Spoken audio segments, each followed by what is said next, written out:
ঢাকার ধামরায়ে মাটিবাহী ড্রাম ট্রাকের সাথে মোটরসাইকেলের সংঘর্ষে শরীফুল ইসলাম নামে মোটরসাইকেল আরোহী এক সেনা সদস্য নিহত হয়েছে।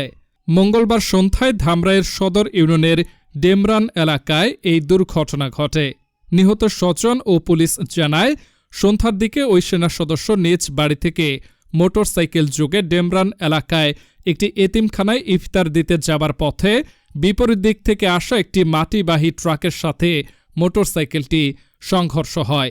এতে মাথা ফেটে রক্তক্ষরণ হয়ে ঘটনাস্থলে সে মারা যায় এবং দ্রুত গতিতে মাটিবাহী ট্রাকটি পালিয়ে যায়।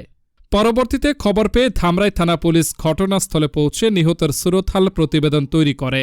পরে স্বজনদের অনুরোধে মরদেহ ময়নাতদন্ত ছাড়াই পরিবারের কাছে হস্তান্তর করে পুলিশ।